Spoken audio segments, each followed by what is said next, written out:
नमस्कार दोस्तों, स्वागत है हमारे YouTube channel mister PKM Chaudhary. आज हम जो संविधान के जो मूल अधिकार हैं वो पढ़ेंगे और कर्तव्य पढ़ेंगे। जो मूल अधिकार हैं जो यह अमेरिका के संविधान से लिए गए हैं। सबसे पहले देखें तो मौलिक अधिकार होते हैं, उसके बाद में संवैधानिक होते हैं, फिर देखें तो सांविधिक और मानवाधिकार, मानव के अधिकार। ये जो मूल अधिकार अमेरिका के संविधान से लिए गए हैं और मूल अधिकार का जो भाग 3 में इसका विशेष संरक्षण और इसे भारत का मैग्ना कार्टा का कहा जाता है। इसमें जो मूल अधिकार है ना, इसको संविधान के भाग 3 में इसका वर्णन किया गया है और भाग 3 को इसमें जो विशेष संरक्षण देने के कारण इसे भारत का मैग्ना कार्टा कहा जाता है। यह जो बहुमुखी विकास के लिए जरूरी होता है। मूल अधिकार बहुमुखी विकास के लिए जरूरी होता है और न्यूनतम मानव अधिकारों की रक्षा करता है। इसका अधिकार क्षेत्र देखें तो मूल अधिकारों का अधिकार क्षेत्र असीमित नहीं है, सीमित ही है और मूल अधिकारों में परिवर्तन भी किया जा सकता है और इसके जो नकारात्मक प्रभाव भी हैं और राष्ट्रीय आपातकाल के दौरान ये स्वतः निलंबित हो जाते हैं। इस विशेष स्थिति में आपातकाल में मूल अधिकारों को भी निलंबित किया जा सकता है और कुछ लोगों के तो कुछ राज्यों के विरुद्ध ओनली सिटीजन 15, 16, 19, 29 और 30।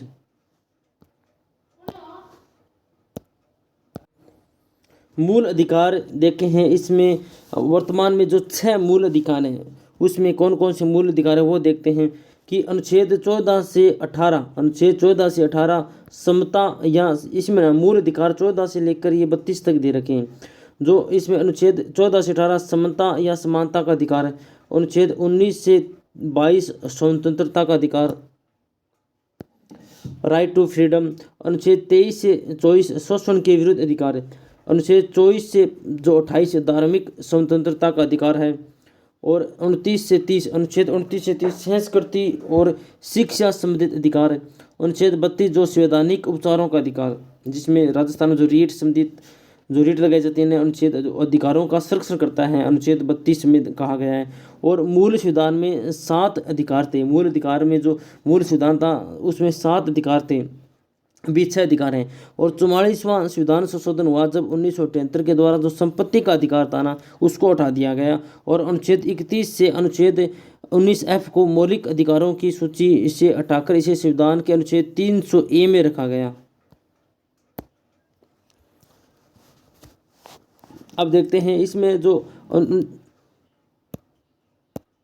मूल अधिकार है ना, 12 से लेकर अधिकारों का अनुच्छेद 12 से लेकर 35 तक अनुच्छेदों में मूल अधिकारों का वर्णन किया गया है। अनुच्छेद 8 जो अनुच्छेद 12 देखें, इसमें राज्य की परिभाषा दी गई है और भारत की सरकार और संसद के बारे में, प्रत्येक राज्य की सरकार और विधानमंडल के बारे में, भारत के राज्य क्षेत्र के भीतर या भारत सरकार के नियंत्रण के अधीन स्थानीय और अन्य प्राधिकारों के बारे में। अनुच्छेद 13 कहते हैं मूल अधिकारों से असंगत या उनका अल्पीकरण करने की विधियां अनुच्छेद 13 में है और न्यायिक पुनरावलोकन का आधार है। इसे संविधान से पहले सभी विधियां हैं। राज्य अगर कोई भी नीति बनाता हो इस अनुच्छेद में, जब तक संदर्भ से अन्यथा अपेक्षित न हो। विधि मतलब कि कोई आदेश, उपविधि, नियम, विनिमय, अधिसूचना, रूढ़ि या प्रथा से है। और इस अनुच्छेद की कोई बात अनुच्छेद 368 के अधीन किए गए संविधान के किसी संशोधन को लागू नहीं होगी। अब देखते हैं समानता का अधिकार, राइट टू इक्वलिटी।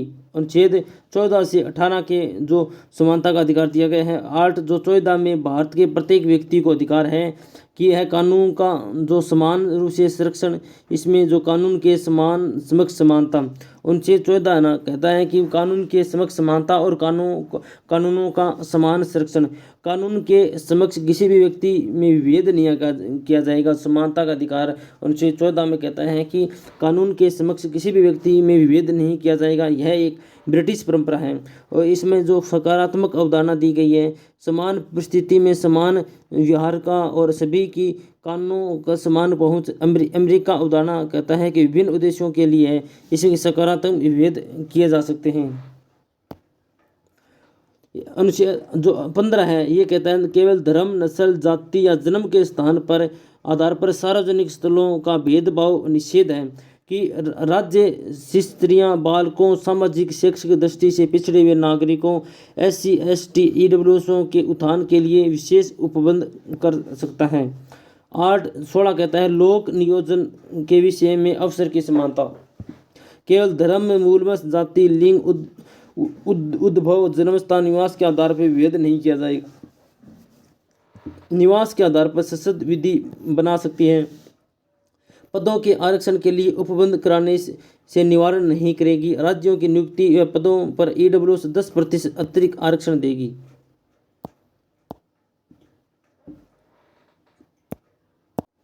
अब देखते हैं 103वां संविधान संशोधन 2019 124वां विधेयक। इसमें 15(6) और 16(6) में कहा गया है कि 15(6) में कहा गया है कि 15(5) और 4 में वर्णित उपबंधों के अतिरिक्त भी EWS नागरिकों के लिए विशेष उपबंध है। और 16(6) में राज्यों की नियुक्तियों व पदों पर 10% अतिरिक्त आरक्षण दिया जाएगा। इसका आधार है कि राज्य समय समय पर पारिवारिक जो आर्थिक वंचनाओं पर उपयोग निर्धारण करेंगे। पारिवारिक आय इसमें 8 लाख से कम होनी चाहिए। राजस्थान में यही लागू है। 5 एकड़ से कम जो EWS है ना शामिल होने के लिए, 5 एकड़ से कम कृषि भूमि हो, रिहायशी आवास का आकार 1000 स्क्वायर फुट से होना चाहिए, उससे कम भी होना चाहिए। नगर पालिका क्षेत्र में रियासती प्लाट 100 यार्ड से कम है यहाँ पर। गैर नागरिक नगर पालिका अधिसूचना क्षेत्र में रियासती प्लाट 200 यार्ड से कम हो। अस्पृश्यता या निषेध जो कि छुआछूत से संबंधित अनुच्छेद 17 कहता है, इसको समाप्त करने के लिए संसद ने अस्पृश्यता अपराध अधिनियम 1955 के तहत दंडनीय बना दिया है और बाद में 1976 में इसको संशोधित करके सिविल अधिकार संरक्षण अधिनियम 1976 बनाया गया है। अब अनुच्छेद 18 कहता है कि उपाधियों का निषेध, उपाधियों का अंत। इसमें शिक्षा और सैनिक क्षेत्रों को छोड़कर राज्य द्वारा सभी उपाधियों का अंत कर दिया गया है और भारत का कोई भी नागरिक किसी भी विदेश पुरस्कार को राष्ट्रपति की अनुमति के बिना ग्रहण नहीं कर सकता। यही अनुच्छेद 18 में कि यदि कोई भी व्यक्ति है यदि विदेशी पुरस्कार प्राप्त करता है तो उसके लिए राष्ट्रपति की अनुमति चाहिए। अब देखते हैं स्वतंत्रता का अधिकार जो कि अनुच्छेद 19 से 22 जो राइट फ्रीडम 1922 के मध्य स्वतंत्रता का अधिकार है। 19 में देखते हैं 19 फर्स्ट में देखते हैं स्वतंत्रताएं 6 स्वतंत्रताएं 19 फर्स्ट में 6 स्वतंत्रताएं। उसमें भाषा और भावव्यक्ति की स्वतंत्रता, इंटरनेट का अधिकार है, शांतिपूर्वक और निशस्त्र एकत्रित करने की स्वतंत्रता है, संघ व समुदाय परिषद निर्मित करने की स्वतंत्रता है, राज्य के किसी भी कोने में निर्विरोध घूमने की स्वतंत्रता है, हम कहीं भी घूम सकते हैं, राज्य किसी भी भाग में निवास या बस जाने की हमें स्वतंत्रता है, किसी भी तरह के आजीवन के चयन की हमें स्वतंत्रता है। 19(2) में 6 में कहा गया राज्य को प्रतिबंध लगाने की शक्ति, भाषण और भावव्यक्ति की स्वतंत्रता पर निर्बंध करते हैं। राज्य की सुरक्षा, शिष्टाचार या सदाचार, न्यायालय अवमान, मानहानि, विदेशी राज्यों के साथ मैत्रीपूर्ण संबंध, फेस्ट इसमें लोक व्यवस्था, अपराध उद्दीपन के संबंध में भारत की प्रभुता और अखंडता।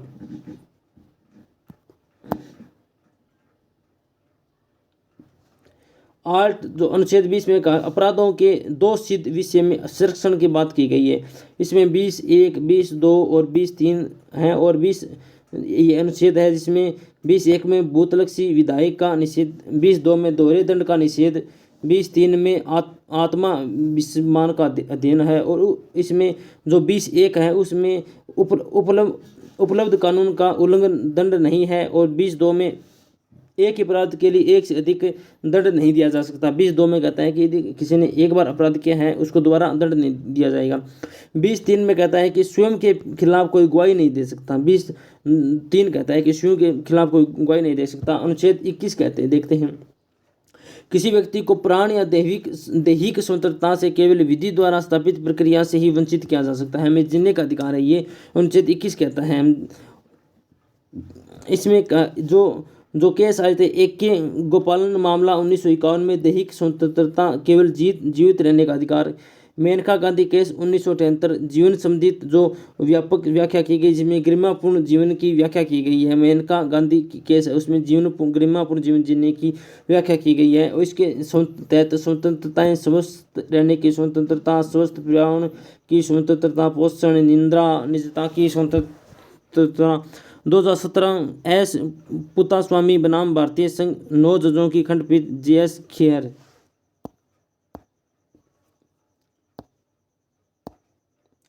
अब देखते हैं 21A में, वर्ष की उम्र के बच्चों को निःशुल्क शिक्षा का अधिकार। 21A में इसमें 86वां संविधान संशोधन 2002 में कहा गया है कि अनुच्छेद 45, 51A, 11 में बदलाव किया गया है। इसे लागू करने के लिए एक्ट 2009 RT एक्ट 1 अप्रैल 2010 को लागू किया गया पूरे भारत में। अनुच्छेद 22 कहता है निवारक नजरबंदी और मनमानी गिरफ्तारी के संरक्षण। गिरफ्तार व्यक्ति को गिरफ्तार के कारण बताकर उसे गिरफ्तार करना, 24 घंटे के भीतर मजिस्ट्रेट के सामने उसको ले जाना होगा और अपनी इच्छा के वकील को करने और प्रतिरक्षा कराने के अधिकार से वंचित नहीं रखा जाएगा। इसके अपवाद देखते हैं, शत्रु अन्य देशीय, निवारक नजरबंदी में गिरफ्तार व्यक्ति, निवारण निरोध देखते हैं, किसी व्यक्ति का 3 माह से अधिक अवधि के लिए निरोध नहीं। शोषण के विरुद्ध अधिकार, अनुच्छेद 23 से 24। अनुच्छेद 23 कहता है कि मनुष्यों का दुर्व्यवहार, बेगार या बलात्श्रम निषेध है। इस अनुच्छेद की कोई भी बात राज्य को सार्वजनिक प्रयोजनों के लिए निर्वाचित सेवा अधिरोपित करने से निवारित नहीं करेगी और ऐसी सेवा अधिरोपित करने में राज्य में केवल धर्म, मूल, जाति, वर्ग इन आधार पर कोई भी भेद नहीं करेगा।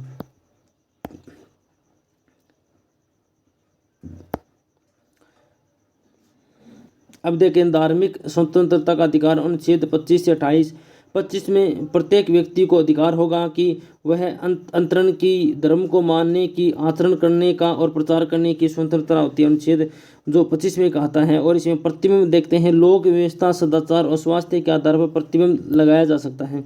और कृपाण धारण करना और लेकर चलने से संबंधित देखते हैं, राज्य सामाजिक कल्याण और सुधार के लिए सार्वजनिक प्रकार की हिंदुओं की धार्मिक संस्थाओं को हिंदुओं के सभी वर्गों के लिए किया जा सकता है। हिंदुओं से हिंदू, सिख, जैन, बौद्ध धर्म सभी मानने के लिए व्यक्ति हो सकते हैं। अनुच्छेद 26 कहता है लोक व्यवस्था, सदाचार और स्वास्थ्य के अधीन रहते हुए प्रत्येक धार्मिक संप्रदाय उसके किसी भी अनुभाग को धार्मिक प्रयोजनों के संस्थाओं की स्थापना करना, कार्यों का प्रबंध करने से संबंधित और संपत्ति के अर्जन से संबंधित और स्वामित्व का और प्रशासन का अधिकार अनुच्छेद 26 बताया गया। अनुच्छेद 27 कहता है कि यदि कोई भी राज्य ऐसा कोई कार्य नहीं, ऐसा कोई कर नहीं लगाया जाएगा जो किसी विशेष धर्म की उन्नति के लिए किया जाए। अनुच्छेद 28 कहता है कि राज्य की शिक्षा संस्थाओं में धार्मिक शिक्षा का निषेध है। हम किसी भी राज्य की यदि कोई शिक्षा संस्थान है उसमें यदि कोई धार्मिक शिक्षा दे रहा है ना, उस पर निषेध लगाया गया अनुच्छेद 28 में। अब देखते हैं शैक्षिक या सांस्कृतिक अधिकार, अनुच्छेद 29 से 30 में। 29 में कहता है कि जो अल्पसंख्यक वर्ग के लोग होते हैं उनके हितों का संरक्षण बताया गया। अनुच्छेद 29 में जो अल्पसंख्यक हैं उसके हितों का संरक्षण बताया गया है। और जिसमें विदेशी भाषा, लिपि या संस्कृति है उसे बनाए रखने का अधिकार अनुच्छेद 29 में है। और किसी भी कोई शिक्षा संस्थान में यदि कोई प्रवेश ले रहा है उस नागरिक को धर्म या मूल जाति वंश के आधार पर उसको वंचित नहीं किया जा सकता। यह अनुच्छेद 29 में यदि धर्म, मूल और जाति, भाषा के आधार पर यदि कोई जो भेदभाव कर रहा है तो ये कानूनी अपराध है। ये इसका जो प्रावधान अनुच्छेद 29 में है। अनुच्छेद 30 कहता है कि यदि कोई अल्पसंख्यक भाषा, धार्मिक, मनोकुल शिक्षा संस्थान स्थापित करने का अधिकार होता है और धर्म या भाषा पर आधारित किसी भी अल्पसंख्यक कोई वर्ग जाति है उनको शिक्षा की स्थापना करने का अधिकार होता है और शिक्षा संस्थानों को सहायता भी दे सकता है। और राज्य के किसी भी संस्था के विरुद्ध कोई भी भेद नहीं करेगा और धर्म, भाषा पर आधारित अल्पसंख्यक वर्ग के प्रबंधन में है।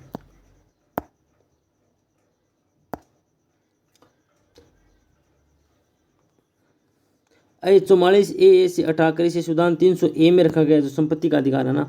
अब देखते हैं जो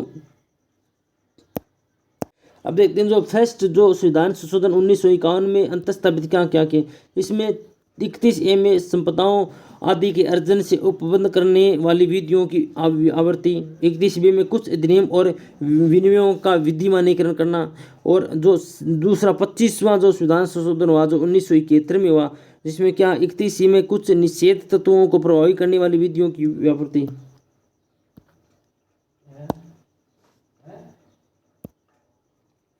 अब देखते हैं संवैधानिक उपचारों का अधिकार अनुच्छेद 32 में कहा गया है, जो जिसमें कल्चर एंड एजुकेशनल राइट है। इसमें 32(2) में क्या कहा गया है कि भाग 3 में है, जो अनुच्छेद जो मूल अधिकार भाग 3 में ही है। 32(2) में कहा गया है यदि कोई भी किसी अधिकार को परिवर्तित करने के लिए उच्चतम न्यायालयों को ऐसे निर्देश या आदेश या रीट जिनके अंतर्गत बंदी, प्रत्यक्षीकरण, परमादेश, निषेध, अधिकार परीक्षा और उत्प्रेक्षण रहित संबंधित प्रावधान अनुच्छेद 32 में है, जो भी समुचित हो उसे निकालने की शक्ति अनुच्छेद 32 में कहा गया है। इसमें अम्बेडकर ने संविधान को, इस जो अम्बेडकर था ना, उसे अनुच्छेद 32 को संविधान का हृदय या आत्मा कहा गया है। इसमें कहा गया है कि यदि कोई भी व्यक्ति मूल अधिकारों का उल्लंघन कर रहा है उसमें सीधे सर्वोच्च न्यायालय में जा सकता है। यह सुप्रीम कोर्ट की प्राथमिक अधिकारिता है। जो अनुच्छेद 32 है यह सुप्रीम कोर्ट की प्राथमिक अधिकारिता है और यह न्यायालय का न्यायिक पुनरावलोकन या मूल ढांचे का हिस्सा है। जो अनुच्छेद 32 है यह न्यायालय का न्यायिक पुनरावलोकन या मूल ढांचे का हिस्सा है। और हाईकोर्ट से संबंधित जो प्रावधान दिए गए हैं वो देखते हैं। अनुच्छेद 226 फर्स्ट में जो हाईकोर्ट में जो रेट लागू होती है अनुच्छेद 226 में लागू होती है और 226 फर्स्ट के तहत ही मौलिक अधिकारों के परिवर्तन और अथवा किसी अन्य उद्देश्यों के लिए किसी भी प्रकार की रेट जारी करने का अधिकार भी अनुच्छेद 32 में दिया गया है।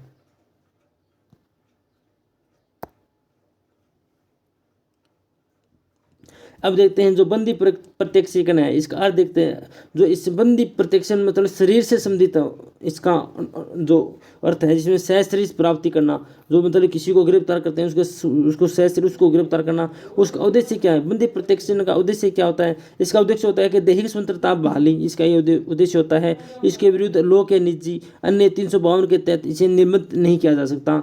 परमादेश क्या होता है? परमादेश मतलब आदेश, हम इसका अर्थ होता है हम आज्ञा देते हैं। इसका उद्देश्य होता है कि उत्तरदायी कार्य को करने के लिए बाध्य करना होगा। और विरुद्ध देखते हैं लोक अधिकारी होते हैं अन्य राज्यपाल, राष्ट्रपति सुविधा कार्य के खिलाफ नहीं हो सकता। प्रतिषेध होता है मतलब रोकना होता है। प्रतिषेध का मतलब होता है रोकना और इसका उद्देश्य होता है कि कोई भी क्षेत्र के अधिकारियों के बाहर जाने से रोकना। प्रतिषेध है इसका मतलब होता है रोकना, कोई भी जो न्याय क्षेत्र के अधिकारियों को बाहर जाने से रोकने, इसका ये मतलब होता है। और इसके विरुद्ध कौन जा सकता है? न्यायिक और अर्ध न्यायिक संस्था के खिलाफ। उत्प्रेक्षण मतलब इसका उत्प्रेक्षण मतलब कि प्रमाणित करना। उत्प्रेक्षण होता है मतलब प्रमाणित करना, जब अधिकारियों से बाहर जाकर निर्णय लिया जाता है। प्रमाणित करना मतलब कि अधिकारियों से बाहर जाकर जो यदि कोई निर्णय लेता है उसे उत्प्रेक्षण कहा जाता है। और विरुद्ध कौन जाता है? न्यायिक इसके विरुद्ध न्यायालय के जो न्यायिक और अर्ध न्यायिक संस्था इसके खिलाफ हो सकते हैं। अधिकार परीक्षा मतलब अधिकार से संबंधित है, किसी अधिकार से संबंधित होता है। और इसका अधिकार परीक्षा का इसका उद्देश्य होता है कि सार्वजनिक पद पर दावे की जांच करना। इसके जो विरुद्ध कौन जा सकता है? लोक अधिकारी, और कोई भी रीट लगा सकता है। इसमें जो अधिकार परीक्षा होता है सभी को अधिकार होता है इसको अधिकार, और कोई भी इस पर रीट लगा सकता है। और जो अनुच्छेद 33 है जिसमें जो FR कम किए जा सकते हैं और किसी भी व्यवस्था लागू करने के अधिकारी होते हैं। इसमें सशस्त्र बल का प्रयोग किया जा सकता है, इसमें आसूचना का प्रयोग किया जा सकता है, किसी बल, ब्यूरो या संगठन के प्रयोजनों में जो स्थापित दूर संचारी प्रणाली है उससे संबंध में नियोजित व्यक्तियों को। अनुच्छेद 34 कहता है मार्शल लॉ के तहत FR निलंबन कहता है। और अनुच्छेद 35 कहता है FR से संबंधित कानून निर्माण की संसद की शक्ति। और इसका महत्व होता है लोकतांत्रिक, इसमें इसका महत्व होता है लोकतांत्रिक व्यवस्था की स्थापना करना होता है। मूल अधिकार इसका महत्व होता है कि लोकतांत्रिक व्यवस्था की स्थापना करना होता है। नैतिक, भौतिक, आध्यात्मिक उत्थान के लिए इसका प्रयोग किया जाता है। व्यक्तिगत स्वतंत्रता का रक्षक होता है, जो अनुच्छेद 32 है व्यक्तिगत स्वतंत्रता का रक्षक होता है। अल्पसंख्यक हितों की सुरक्षा भी करता है, जो सर्वधर्म स्वभाव और धर्मनिरपेक्षता का समर्थन करता है। सरकार को तानाशाह होने से रोकता है और बहुसंस्कृतिवाद को बढ़ाता है।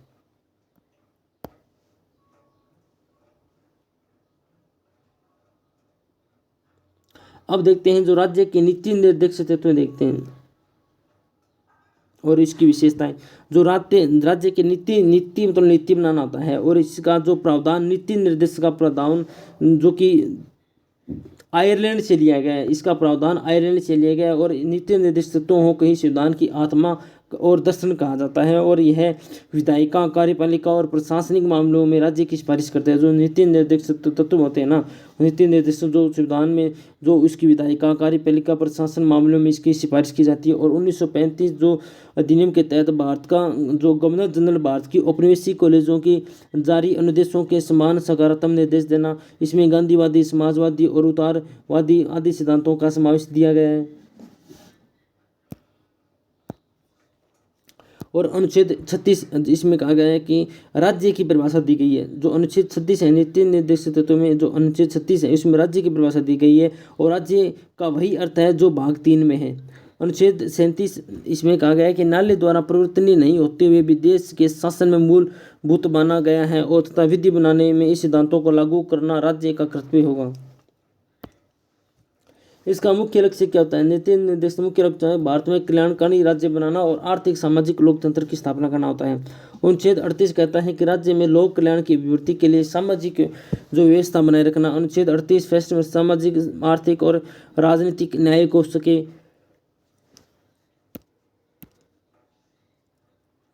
और अनुच्छेद 38(2) कहता है 38(2) कहता है कि न्याय प्रतिष्ठा, सुविधाएं और अवसरों की असमानता को समाप्त करने का प्रयास करता है।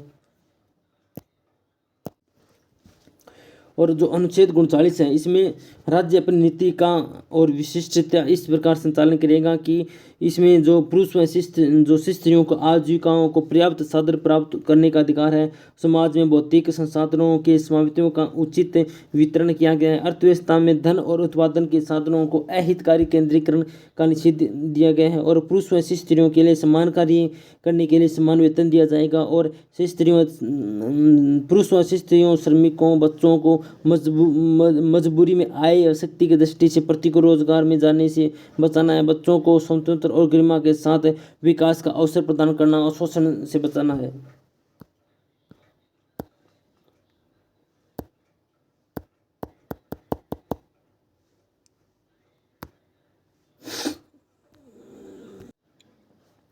और जो अनुच्छेद 39(a) है इसमें समान न्याय और निःशुल्क विधिक सहायता। अनुच्छेद 40 में ग्राम पंचायतों का गठन दिया गया है। अनुच्छेद 41 कुछ दिशाओं में काम, शिक्षा और लोक सहायता पाने का अधिकार अनुच्छेद 41 में है। अनुच्छेद 42 में काम की न्याय संगत और मानवोचित दशाओं एवं प्रसूति सहायता का उपबंध दिया गया है।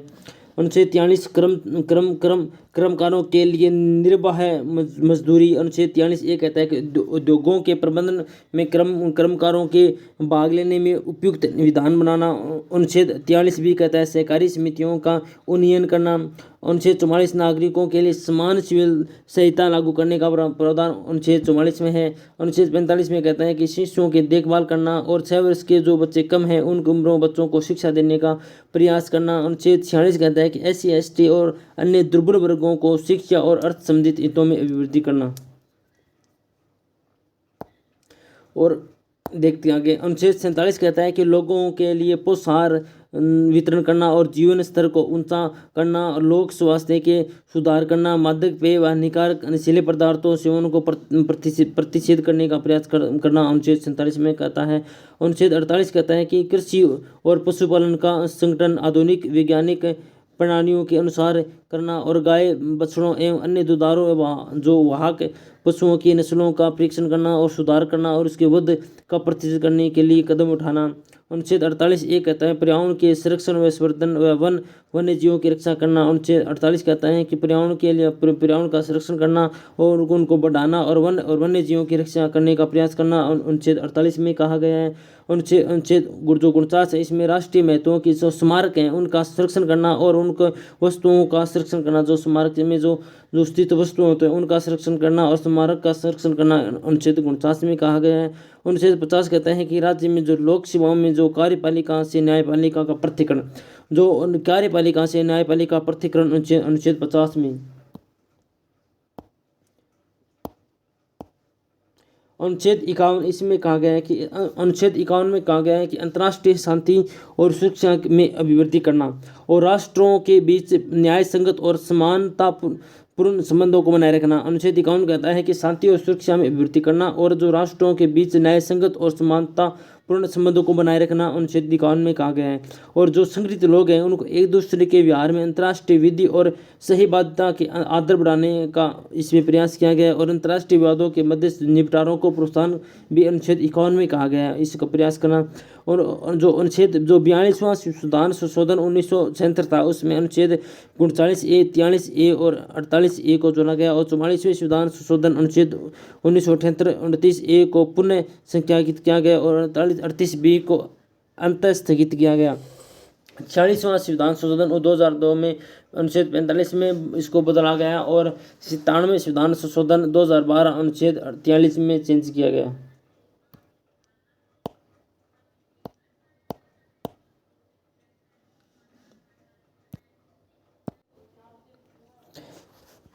अब मूल अधिकारों और जो नीति निर्देश तत्वों में अंतर देखते हैं। मूल अधिकार और नीति निर्देश तत्व हैं। जो मूल अधिकार जो यूएस से के संविधान से लिया गया है और जो नीति निर्देश तत्व यह आयरलैंड के संविधान से लिया गया है। इसका उल्लेख संविधान के भाग 3 में है, इसका उल्लेख भाग 4 में। इसे लागू करने में न्यायालय की शरण में जा सकते हैं, वह वाद योग्य है। इसे लागू करने के लिए न्यायालय के में नहीं जा सकता और वाद योग्य नहीं है। मौलिक अधिकारों के पीछे कानूनी मान्यता है और डीपीएसबी के पीछे राजनीतिक मान्यता है। ये सरकार के तहत महत्व को घटाते हैं, ये सरकार के कर्तव्यों को बढ़ाते हैं। ये अधिकार नागरिकों को स्वतः प्राप्त है और यह राज्य सरकार के लागू होने के बाद इसका लागू होना व्यक्तित्व की जागरूकता पर निर्भर करता है और नीति निर्देश ऐसे प्रतिबंधों से मुक्त है। और मूल अधिकार जो आपातकाल में निर्मित किया जा सकता है अनुच्छेद 20 और 21 को छोड़कर, और नीति निर्देश तत्वों को सामान्यतः आपातकाल दोनों स्थितियों में बने रहते हैं। भारतीय संविधान में उल्लिखित मूल कर्तव्य भूतपूर्व जो अब मूल कर्तव्य के बारे में देखते हैं। मूल कर्तव्य ये जो मूल कर्तव्य जो सोवियत संघ के संविधान से लिया गया है और इससे प्रभावित भी है और विभिन्न लोकतांत्रिक देशों में केवल जापान ने नागरिकों के कर्तव्यों को संविधान में लागू किया गया है। और 42वें संविधान संशोधन 1976 के द्वारा ही संविधान के भाग 4 के पश्चात भाग 4A कह दो या 4K कह दो, इसमें जो 1977 में इसको अनुच्छेद 51A को रखते हुए 10 मूल कर्तव्य को सूची में प्रस्तुत किया गया। और जो 86वां संविधान संशोधन था 2002 के माध्यम से जो 11वां मूल कर्तव्य 2010 में जोड़ा गया। इसमें जो समितियां बनी और जिसमें स्वर्ण सिंह समिति जो 1976 की थी, इसमें समिति में जो 8 मूल कर्तव्यों को जोड़ने का प्रावधान दिया गया और इसमें कहा गया कि संसद को आर्थिक दंड या सजा का प्रावधान की बात की गई है। कोई कानून को अदालत में चैलेंज नहीं किया जाएगा और कर अदायगी को भी मूल कर्तव्य में शामिल करने की बात की गई है। स्वर्ण सिंह समिति थी, इसका गठन फरवरी 1976 में किया गया और इसके अध्यक्ष सरदार स्वर्ण सिंह को बनाया गया और इसके जो सचिव AR अतुल्य बने। वर्ष 1998 में गठित बर्मा समिति बनी। अब देखते हैं कि मूल कर्तव्य कौन कौन से हैं, वो देखेंगे।